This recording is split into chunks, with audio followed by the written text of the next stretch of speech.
رب العالمین الصلاۃ والسلام علی رسول الامین والعاقبۃ للمتقین اما بعد فاعوذ باللہ السمیع العلیم من الشیطان الرجیم من حمزہ ونفخہ ونفثہ هو الذی خلق لکم ما فی الارض جمیعا ثم استوى الی السماء فسواہن سبع سماوات وهو بکل شیء علیم رب اشرح لی صدری ویسر لی امری واحلل عقدۃ من لسانی یفقہوا قولی۔ پیارے دوستوں، بھائیوں، بہنوں، سب کو اسلامی طریقے سے خوش آمدید کہتا ہوں۔ السلام علیکم ورحمۃ اللہ وبرکاتہ۔ یہ آیت جو آپ نے سنی سورہ بقرہ آیت نمبر 29، اللہ سبحانہ تعالیٰ کہتے ہیں هو الذی خلق لکم ما فی الارض جمیعا، کہ وہ اللہ ہی ہے جس نے تمہارے لیے بنایا جو کچھ بھی زمین کے اندر ہے۔ جب لفظ ما فی الارض یعنی زمین کے اندر اور زمین کے اوپر جو کچھ بھی ہے وہ اللہ سبحانہ تعالیٰ کہہ رہے ہیں کہ ہم نے انسان کے لیے یعنی تمہارے لیے بنایا۔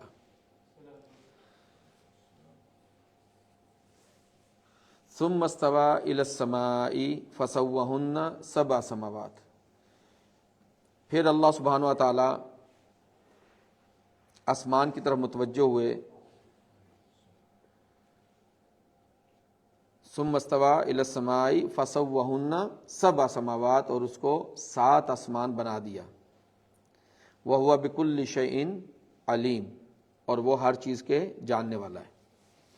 اس میں اللہ سبحانہ و تعالی انسان کو اس بات کا احساس دلا رہے ہیں کہ اس اللہ نے انسان کے لیے ہر چیز کو بنایا ہے،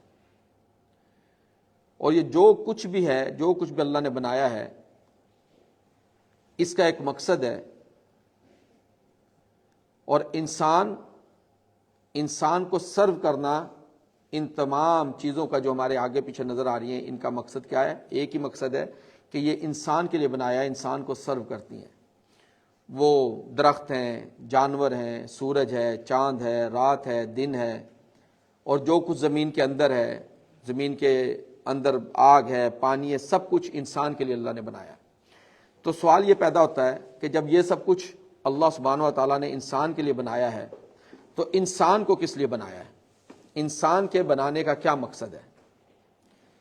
تو اس مقصد کو اللہ سبحانہ و تعالیٰ شروعی صورت میں سورہ بقرہ آیت نمبر 21 میں اللہ سبحانہ کہتے ہیں یا یوناس اعبدوا ربکم الذی خلقکم والذین من قبلکم لعلکم تتقون۔ او لوگو، انسانوں، اللہ سے ڈرو، اللہ کی عبادت کرو۔ یا یوناس اعبدوا ربکم الذی خلقکم، اس اللہ کی عبادت کرو جس نے تمہیں بنایا اور جس نے تم سے پہلے والوں کو بنایا۔ مقصد کیا ہے؟ لعلکم تتقون، تاکہ تمہارے اندر تقوی پیدا ہو۔ تو ہمیں یہ بات سمجھ میں آ گئی کہ جو کچھ بھی زمین کے اندر ہے، زمین کے اوپر، یہ اللہ سبحانہ تعالیٰ نے انسان کے لیے بنایا ہے، اور انسان کو اللہ سبحانہ تعالیٰ نے اپنی عبادت کے لیے بنایا ہے۔ اور پھر اللہ سبحانہ تعالیٰ کہتے ہیں سورہ کہف میں سورت نمبر 18 آیت نمبر 7 میں اِنَّ جَعَلْنَا مَا عَلَى الْأَرْضِ زِینَةً لَهَا لِنَبْلُوَهُمْ أَيُّهُمْ أَحْسَنُ عَمَلًا۔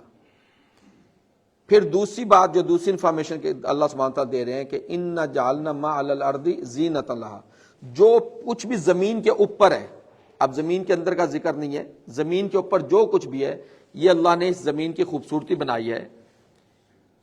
اور کس وجہ سے؟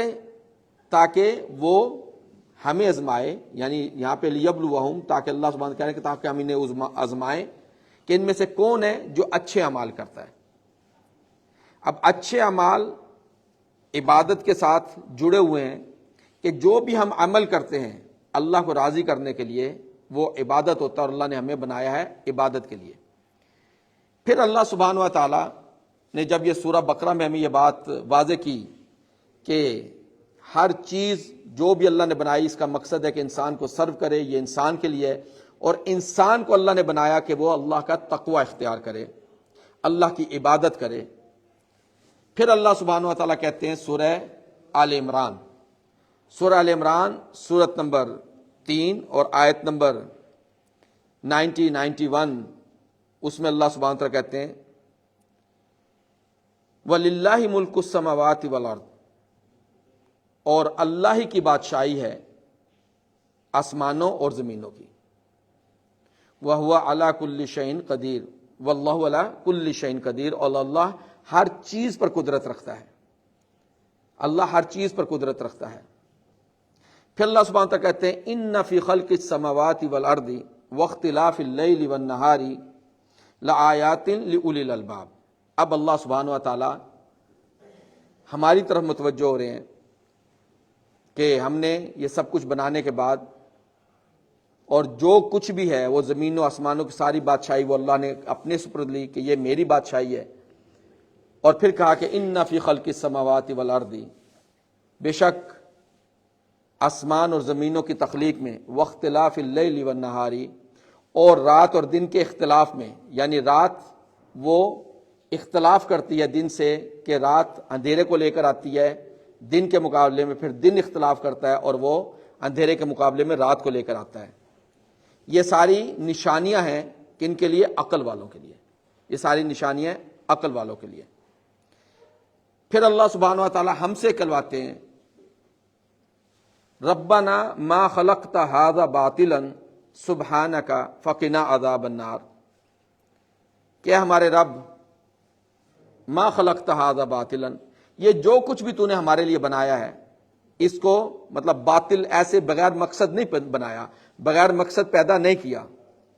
پھر انسان کہتا ہے وقنا سبحانک، تو پاک ہے، کس چیز سے پاک ہے کہ کوئی بھی چیز بے مقصد بنائے، تو اس سے پاک ہے۔ فقنا عذاب النار، پھر انسان کہے گا کہ اللہ تو مجھے آگ سے بچا لے۔ تو یہ جو الفاظ اللہ نے رکھے یہ ساری جتنی بھی بات ہے اس کا نچوڑ ہے کہ انسان کیوں کہتا ہے کہ اللہ تو ہمیں عذاب سے بچا لے، اس لیے کہ ہر چیز کو جس کو اللہ نے بنایا انسان کے لیے وہ اپنا کام کر رہی ہے، ان کے پاس کوئی دوسرا راستہ نہیں ہے، انہوں نے اللہ کی بات ماننی ہے اور وہ انسان کی خدمت میں لگے ہوئے ہیں۔ سورج، چاند، ہوائیں، پانی، آگ، ہر چیز لگی ہوئی ہے، وہ اپنی کوتاہی نہیں کر رہے۔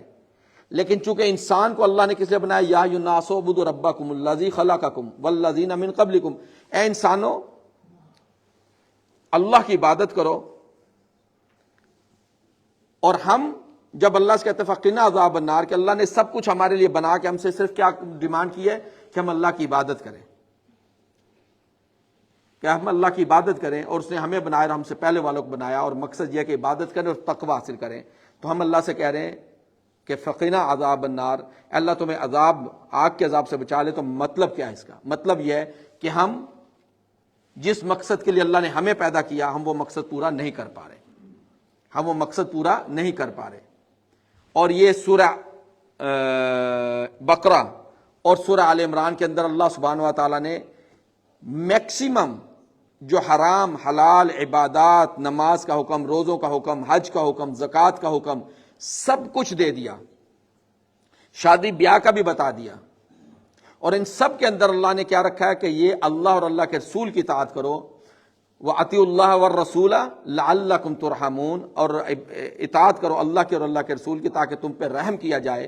تو یہ سب کچھ کر کے تو اس آخری جو آپ نے آیت سنی کہ ربنا ما خلقت ھذا باطلا سبحانک فقنا عذاب النار، اے اللہ یہ تو نے کچھ بھی باطل نہیں بنایا، بے مقصد نہیں بنایا، تو پاک ہے کہ کوئی بھی چیز بے مقصد بنائے۔ فقنا عذاب النار، ہمیں آگ کے عذاب سے بچا لے۔ کیوں؟ کیونکہ ہم اپنا مقصد پورا نہیں کر پا رہے، ہم اپنا مقصد پورا نہیں کر پا رہے کہ اللہ نے ہمیں کس مقصد کے لیے پیدا کیا اور ہم اس مقصد سے منہ کو موڑ لیا۔ آج ہمارے اندر رشوت، سود، کوئی ایسی برائی نہیں ہے جو ہمارے ارد گرد نہیں گھوم رہی۔ کچھ لوگ اس کے اندر ملوث ہیں اور جو ملوث نہیں ہے وہ منع نہیں کر رہے، کیونکہ ہمیں جو بنایا اللہ نے عبادت کے لیے بنایا، اور اس عبادت میں سب سے چوٹی کی عبادت کیا ہے؟ تَأْمُرُونَ بِالْمَعْرُوفِ وَتَنْهَوْنَ عَنِ الْمُنْكَرِ، کہ تم بھلائیوں کے مشورے دیتے ہو، حکم دیتے ہو اور برائیوں سے روکتے ہو۔ اللہ سبحانہ و تعالیٰ سے ہم دعا کرتے ہیں کہ اللہ سبحانہ و تعالیٰ ہمیں ہمارا مقصد ہمارے دلوں کے اندر راسخ کر دے، اور ہم اللہ سے پھر یہی دعا کرتے ہیں جو اللہ نے سکھائی ہے کہ ربنا لا تؤاخذنا ان نسینا او اخطانا، اے اللہ تو ہماری پکڑ اس پہ نہ کرنا جو ہم بھول گئے یا جو ہم سے خطا ہو جاتی ہے۔ اس لیے اللہ سبحانہ تعالیٰ سے دعا کرتے ہیں ربنا لا تزغ قلوبنا بعد اذ ہدیتنا وہب لنا من لدنک رحمہ انک انت الوہاب، اقول قولی ھذا واستغفر لی ولکم۔